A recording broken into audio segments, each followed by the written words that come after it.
ಅಲ್ಲ ಅಲ್ಲ ಒಂದ್ ನಿಮಿಷ. I come to childrens and daughters. ನೀವ್ ಯಾಕೆ ಅವ್ರನ್ನ ಯಾಕೆ ಮಾಡಿದ್ರಿ, ಅಲ್ಲಿ ಹೆಂಡತಿನ ಯಾಕೆ ಪಾರ್ಟಿ ಮಾಡಿದ್ರಿ ಅಂತ ಕೇಳ್ತಾ ಇದೀನಿ. ಹೆಂಡತಿಗೆ ಏನ್ right? Last date of hearing I have submitted. This is transferred brief. Therefore, my lord, I could not delete it. ಬಟ್ರೆ ತಮ್ಮ ಮುಂದೆ ತರೋದು ಯಾಕೆ ಅಂತಂದ್ರೆ, I don't know regarding making wife party because he is entitled for that shows there is an active collusion is what the court draws from that. That's the point. Court ಏನ್ ಹೇಳ್ತದೆ? Second ನೋಡಿ ಎಷ್ಟೋ ಜನ ಇದ್ರಲ್ಲಿ ನೀವ್ ಹೇಳೋರು ಪ್ರಶಾಂತ, ಅವರ ಮನೋಹರ, ಆಮೇಲಿಂದ ಇಂದ್ರಮ್ಮ ಇದ್ದಿರ್ಬೋದು, ಸವಿತಾ, ಆಮೇಲಿಂದ ಮುರಳಿ, ಇವರೆಲ್ಲ ಹುಟ್ಟೇ ಇರ್ಲಿಲ್ಲ 79ನೇ ಇಸ್ವಿನಲ್ಲಿ. ಅವ್ರಿಗೆಲ್ಲ ಏನ್ ರೈಟ್ ಬರುತ್ತೆ? ಹುಟ್ಟಿದವರಿಗೆ ಹುಟ್ಟವ್ರು ಯಾರು ಅಂತ ಹೇಳ್ಬೇಕಲ್ಲ ಡೇಟ್ ಕೊಟ್ಟು. 79ರಲ್ಲಿ ಯಾರ್ಯಾರಿದ್ರು? ಫಸ್ಟ್ ಡಿಫೆಂಡೆಂಟ್ ಮತ್ತೆ ಫಸ್ಟ್ ಪ್ಲೇಂಟಿಫ್ಗೆ ಹುಟ್ಟಿದಂತ ಮಕ್ಕಳು ಯಾರು?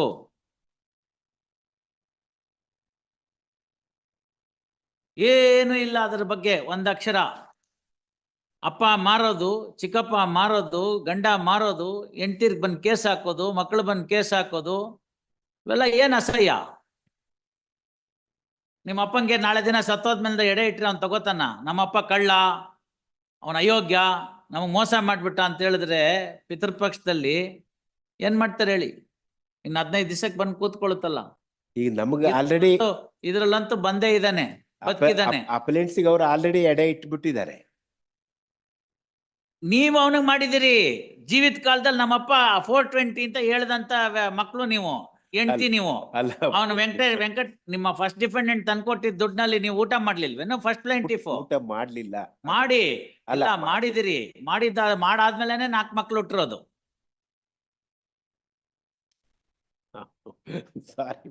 ವೆಂಕಟೇಶಪ್ಪ ಫಸ್ಟ್ ಡಿಫೆಂಡೆಂಟ್ 79ನೇ ಇಸ್ವಿನಲ್ಲಿ ಏನ್ ಪ್ರಾಪರ್ಟಿ ಕೊಂಡ್ಕೊಂಡು ಅದರಿಂದ ಜೀವಿತ ಮಾಡ್ದ ಚಿಕ್ಕಪ್ಪಯ್ಯ ಅವ್ರ ಅಪ್ಪ.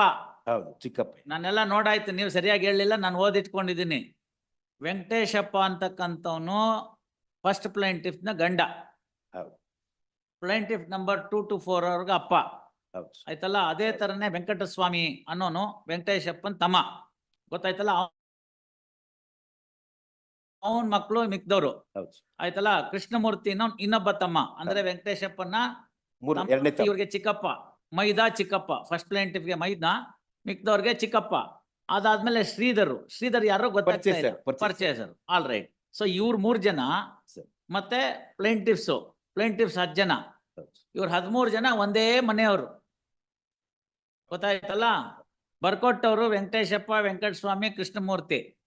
ಗಂಡ್ ಮಕ್ಳು ಶ್ರೀಧರಂಗ್ ಮಾರಿದ್ರು. ಮಾರದ ಮೇಲೆ ನೀವು ಇಲ್ಲ ಚಿಕ್ಕಪ್ಪ ಅಗ್ರಿಮೆಂಟ್ ಆಫ್ ಸೇಲ್ ಮಾಡಿದ್ರು, ಆಮೇಲೆ ಕೋರ್ಟ್ ಅಲ್ಲಿ ಡಿಕ್ರಿ ಆಯ್ತು. ಅದೊಂದು ಕ್ಲಾರಿಫೈಡ್ ಆಯ್ತಪ್ಪ. ಮಾರದ್ಮೇಲೆ ಅಗ್ರಿಮೆಂಟ್ ಮಾಡುವಾಗ ದುಡ್ಡು ಇಸ್ಕೊಂಡಿದ್ರು ತಾನೆ? ಅಗ್ರಿಮೆಂಟ್ ಪ್ರೂವ್ ಆಗಿದೆ ತಾನೆ? ಅಲ್ಲಿ ಬಂದ್ ಹಾಕ್ಬೇಕಾಗಿತ್ತು. ವೆಂಕಟೇಶಪ್ಪ, ನಮ್ಗೆ ಇದ್ದಿದ್ ಒಂದೇ ಮನೆ, ನಮ್ಗಿರಕ್ ಆಗಲ್ಲ, ಅವತ್ತೇನೋ ನಮ್ಗೆ ಕುಟುಂಬ ಪೋಷಣೆಗೆ ಬೇಕಾಗಿತ್ತು, ಅದಕ್ಕೋಸ್ಕರ ನಾವು ಅಗ್ರಿಮೆಂಟ್ ಮಾಡ್ಕೊಟ್ಟಿದ್ವಿ ಅಂತ ಸೆಕ್ಷನ್ 20ನಲ್ಲಿ ಈಕ್ವಿಟಿ ಪ್ಲೀಡ್ ಮಾಡ್ಬೇಕಾಗಿತ್ತು. ಗಪ್ ಅಂತ ಕೂತಿದಾರೆ ಅವರು. ಯಾಕೆ? ನಾಳೆ ದಿನ ಬಾಯಲ್ಲಿ ಹೇಳಕ್ ಆಗೋದಿಲ್ಲ.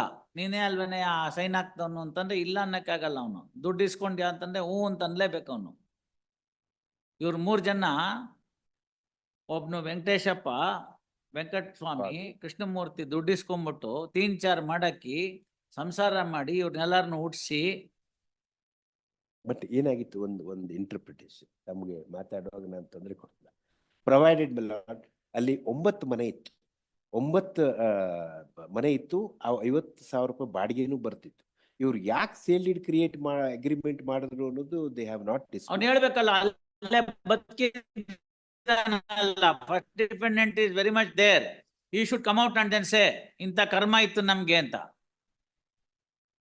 3 ಜನನು ಹಂಗೆ ಉಳ್ಕೊಂಡಿದ್ದೀರಿ. ಅದರ ಅರ್ಥ ಏನು? ಮನೆಯವರೆಲ್ಲ ಗಂಡಸರು ಸೇರ್ಕೊಂಡು ಮಾರೋದು, ಆಮೇಲಿಂದ ಬೃಹಣ್ಣಳೆ ತರ ಯುದ್ಧಕ್ಕೆ ಹೆಂಡತಿನ ಕಳ್ಸೋದು. ಅಲ್ಲಿ ಏನಾಗಿದೆ, ಇಡೀ ಫ್ಯಾಮಿಲಿ ನೀವು ನೋಡಿ, ಅವ್ರ ಹೆಂಡತಿನ ಪಾರ್ಟಿ ಮಾಡಿದಿರಲ್ಲ ಫಸ್ಟ್ ಪ್ಲೇಂಟಿಫ್ ನ. ಫಸ್ಟ್ ಪ್ಲೇಂಟಿಫ್, ಅದಕ್ಕೆ ನಾನು ನಿಮ್ಗೆ ಆ ಪ್ರಶ್ನೆ ಕೇಳಿದ್ದು. ಇಲ್ದೆ ಹೋದ್ರೆ ನಾನೆಲ್ಲ ಕೇಳ್ತಿರ್ಲಿಲ್ಲ. ಅವ್ರ ಪರಿಸ್ಥಿತಿ ಹೇಗಾಗಿದೆ ಅಂತ. ಪರಿಸ್ಥಿತಿ ಹೇಗೋ ಅಲ್ಲ, ಪರಿಸ್ಥಿತಿ ಕೆಟ್ಟ ಯೋಚನೆ ಅಷ್ಟೇ. ಪರಿಸ್ಥಿತಿ ಅಗ್ರಿಮೆಂಟ್ ಮಾಡ್ಕೊಡಕ್ ಒಬ್ರು, ಆಮೇಲಿಂದ ಅದನ್ನ ಡಿನೇ ಮಾಡೋದಕ್ಕೆ ಇನ್ನೊಬ್ರೇನು. ಪರಿಸ್ಥಿತಿ ಎಲ್ಲ ಏನಿಲ್ಲ. ಸತ್ಯಕ್ಕೆ ಬೆಲೆ ಕೊಟ್ಟಂತ ದೇಶ ಇದು. ಹೌದು ಹೆಂಡತಿ ಮಕ್ಕಳನ್ನ ಮಾರದಂತ ಸತ್ಯ ಹರಿಶ್ಚಂದ್ರ. ಹೌದು I ಆ, agree with ಮತ್ತೆ that. ಅಲ್ಲಿ ಮಾರಾಕ್ಬಿಟ್ಟಿರ್ತಾನೆ ಚಂದ್ರಮತಿನ ಲೋಹಿತಾಶ್ವನ್ನ ಸಂತನಲ್ಲಿ. ಗೊತ್ತಾಯ್ತಲ್ಲ, ಮಾರ್ಬಿಟ್ಟಿರ್ತಾನೆ. ಬಟ್ ಪರಿಸ್ಥಿತಿ ಹಾಗೆ ಬಂತು ಅವತ್ತು. ಇವಾಗ ಅದಕ್ಕಿಂತ ಕೆಟ್ಟ ಹೋಗ್ತಾನ ಅವನು. ಉಣ್ಬೇಕು ಅಂತ ಇವನು ಜೀತಕ್ಕೆ ಸೇರ್ಕೊಂಡ್ಬಿಟ್ಟಿರ್ತಾನೆ ವೀರ್ಬಾವು ಜೊತೆಗೆ. ದುಡ್ಡಿರ್ಲಿಲ್ಲ. ವೀರ್ಬಾವು ಜೊತೆಗೆ ಸ್ಮಶಾನಕಾಯಿಗೆ ಸೇರ್ಕೊಂಡ್ಬಿಟ್ಟಿರ್ತಾನೆ ತೀರ್ಸೋದಕ್ಕೋಸ್ಕರ.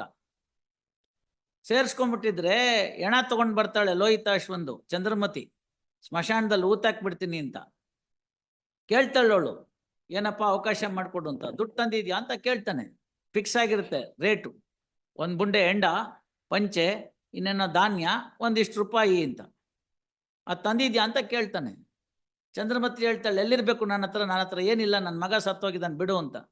ಆಗ ಹೇಳ್ತಾನೆ ಸತ್ಯಹರಿಶ್ಚಂದ್ರ, ನಾನಿವಾಗ ನಿನ್ ಗಂಡ ಅಲ್ಲ, ನಾನು ನಿನ್ನ ಮಾರಾಕಿದ್ದೀನಿ, ಹಳೆ ಸಂಬಂಧ ನೆನಪಿಸ್ಬೇಡ.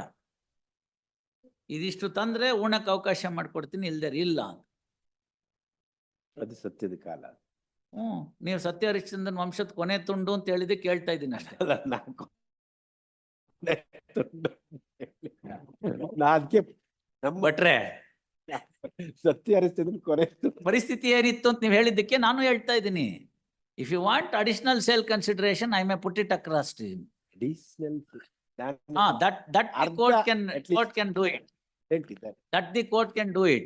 This court has already done it. ಅವ್ರು ಯಾವ ಸರ್ಕಮ್ಸ್ಟೆನ್ಸಸ್ ನನಗೆ ಗೊತ್ತಿಲ್ಲ. If they want, they can do it. That is the only thing that I can persuade the other side. Otherwise, I'll have to simply dismiss. Then one respectful submission is, there are 3 portions. ಯಾವ portion ಕೊಡೋದಿಲ್ಲ. 3 ಜನಕ್ಕೆ 3 portion 3 ಮನೆ ಅಂತ ಮಾಡಿದ್ರು. 3 ಜನ ಏಕೀಭವಿಸಿ ಬರ್ಕೊಟ್ಟಿರತಕ್ಕಂತ agreement ಅದರಲ್ಲಿ ಬರ್ದ್ಬಿಟ್ಟಿದ್ದಾರೆ ಸ್ವಚ್ಛವಾಗಿ. ಗೊತ್ತಾಯ್ತಲ್ಲ. ನೀವಿದ್ರೆ ನಿಮ್ಮ ಅಪ್ಪಂದ್ರ ಮೇಲೆ ಕೇಳ್ಕೊಳ್ಳಿ. ನಿಮ್ಮ ಅಪ್ಪಂದ್ರ ಏನ್ ಮಾಡೋದು ದುಡ್ಡು ಅದನ್ನ ಕೇಳ್ಕೊಳ್ಳಿ ಅಷ್ಟೇ. ಅದಾಯ್ತು ಅಂತಂದ್ರೆ ಅಡಿಷನಲ್ ಸೇಲ್ ಕನ್ಸಿಡರೇಷನ್ ಬೇಕು ಅಂದ್ರೆ I will persuade and then see to it that something is paid, taking note of the value of the property. Otherwise, nothing doing. Otherwise, nothing doing. There must be sanctity. ಇವತ್ತು ಎಲ್ಲ ಇಸ್ಕೊಂಡ್ಬಿಡೋದು, ಎಲ್ಲ ತೀನ್ಚಾರ್ ಮಾಡಾಕ್ ಬಿಡೋದು ದುಡ್ಡನ್ನ. ಅವತ್ತಿನ ದಿವಸ ನಿಮ್ಗೆ ದರ್ದಿತ್ತು, ತಗೊಂಡಿದ್ದೀರಿ, ಅವನ ಹತ್ರ ದುಡ್ಡಿತ್ತು, ಕೊಟ್ಟಿದ್ದ. ಸೇಲ್ ಅಂದ್ರೆ ಏನು? ಮತ್ತೆ ನಿಮಗ್ ಬೇಕಾಗಿದೆ, ಆ ಕಡೆ ಹಿಟ್ಟು ಹಳಸೋಗಿದೆ, ಈ ಕಡೆ ನಾಯಿ ಕಾಯ್ಕೊಂಡಿದೆ, ಅದು sale. No other emotions there. ನಿನಗೆ ದರ್ದಿದೆ ದುಡ್ಡಿಗೆ, ನನ್ನ ಹತ್ರ ಪ್ರಾಪರ್ಟಿ ಇದೆ, ನನ್ನ ಹತ್ರ ದುಡ್ಡಿದೆ, ನಿನ್ ಪ್ರಾಪರ್ಟಿ ಕೊಡು, ನಾನು ಕೊಡ್ತೀನಿ ಅಷ್ಟೇ. No other emotions. That is the simple contract what is contemplated under the sale in TP Act. I have money, you have property, you want money, I want property. There ends the matter. No other emotions, no other sale. ಆಮೇಲೆ ಕೋರ್ಟ್ನವ್ರು ನೋಡಿದ್ರೆ ಅಯ್ಯೋ ಪಾಪ ಏನೋ ಆಗೋಗ್ಬಿಡುತ್ತೆ ಅಂತ. ಈ ಅಯ್ಯೋ ಪಾಪ ಅನ್ನೋ ಮಿಸ್ಪ್ಲೇಸ್ ಸಿಂಪತಿನೇ ಇಲ್ಲಿ ತಂದು ನಿಲ್ಸಿರೋದು. ಬರ್ಕೊಡುವಾಗ ಯೋಚನೆ ಮಾಡ್ಬೇಕಾಗಿತ್ತು. ಒಬ್ಬನಲ್ಲ ಅಂತ 3 ಜನ ಸೇರ್ಸ್ ಬರ್ಕೊಟ್ಟಿದ್ದಾರೆ. ಅವತ್ತಿನ ದಿವಸ ಬೇಕಾಗಿತ್ತು ದುಡ್ಡು, ತಗೊಂಡಿದ್ದಾರೆ. They remain ex party, they don't contest the suit. ಎಲ್ಲಾರು ಸೇರ್ಕೊಂಡು ಒಬ್ಬನಿಗೆ ಮಾಡ್ಬಿಟ್ಟು 13 ಜನ ಒಂದ್ ಕಡೆ ಸೇರ್ಕೊಂಡು ಅವ್ನ ತಲೆ ಮೇಲೆ ಮೆಣಸರಿಯಕ್ ನೋಡಿದ್ರೆ ಹೆಂಗಾಗತ್ರಿ? ಮೆಣಸರಿಯಕ್ ನೋಡ್ಲಿಲ್ಲ ನಾನು. ಮೆಣಸರಿಯೋದೇ ಇನ್ನೇನ್ ದಾವ ಹಾಕ್ಸಿ ಅವ್ನ ಕೋರ್ಟಿಗೆ ಬಂದು ಒದ್ದಾಟ ಮಾಡ್ಕೊಂಡು ಇಷ್ಟೆಲ್ಲ ಮಾಡ್ಕೊಂಡು ಹಿಂಸೆ ಪಟ್ಕೊಂಡಿರೋದು, ಅಗ್ರಿಮೆಂಟ್ ಪಡ್ಕೊಂಡಿದ್ದು ಇದೇ ಕಾರಣಕ್ಕೋಸ್ಕರನ. ಅದೆಲ್ಲ ಏನು ಮಾಡಕ್ ಬರಲ್ಲ. ಗಣಪತಿ ಭಟ್ರೆ ಏನಾರು ಒಂದು ಬೇರೆ ತರ ಇತ್ತು, ಮದ್ವೆಗೋ ಮುಂಜಿಗೋ ಅಂತೇನೋ ಕೇಳಿದ್ರು, ನಂಬಿಕೆ ಕ್ರಯ ಅಂತ ಮಾಡ್ಕೊಟ್ಟಿದ್ರು, ದುಡ್ಡು ಕೊಟ್ಬಿಟ್ರೆ ಬಡ್ಡಿ ಸಮೇತ ವಾಪಸ್ ಕೊಟ್ಬಿಡ್ತೀನಿ ಅಂತ ಹೇಳಿದ್ರು. ಅಂಥದ್ದೇನಾರು ಪ್ಲೀ ಇದ್ದಿದ್ರೆ ಐ ಕುಡ್ ಹ್ಯಾವ್ ಕನ್ಸಿಡರ್ಡ್. ಏನಿಲ್ಲ, ಗಮ್ ಅಂತ ಕೂತಿದ್ದಾರೆ ಒಳಗಡೆ ಹೋಗಿ ಬಚ್ಚಿಟ್ಕೊಂಡು. ಇನ್ನೇನು ಹೇಳಕ್ಕೂ ಆಗಲ್ಲ. ನಮ್ ಗಂಡ ನಮ್ ಜೊತೆಗಿಲ್ಲ, ಕುಡ್ಕ ಬೀದಿಲ್ ಬಿದ್ದಿದ್ದ, ನಮ್ಮನ್ನ ಮಾಡ್ಲಿಲ್ಲ ಅಂತಂದ್ರೆ ಮಕ್ಕಳಾಗಿದ್ದಾವೆ ಆದ್ಮೇಲೆ.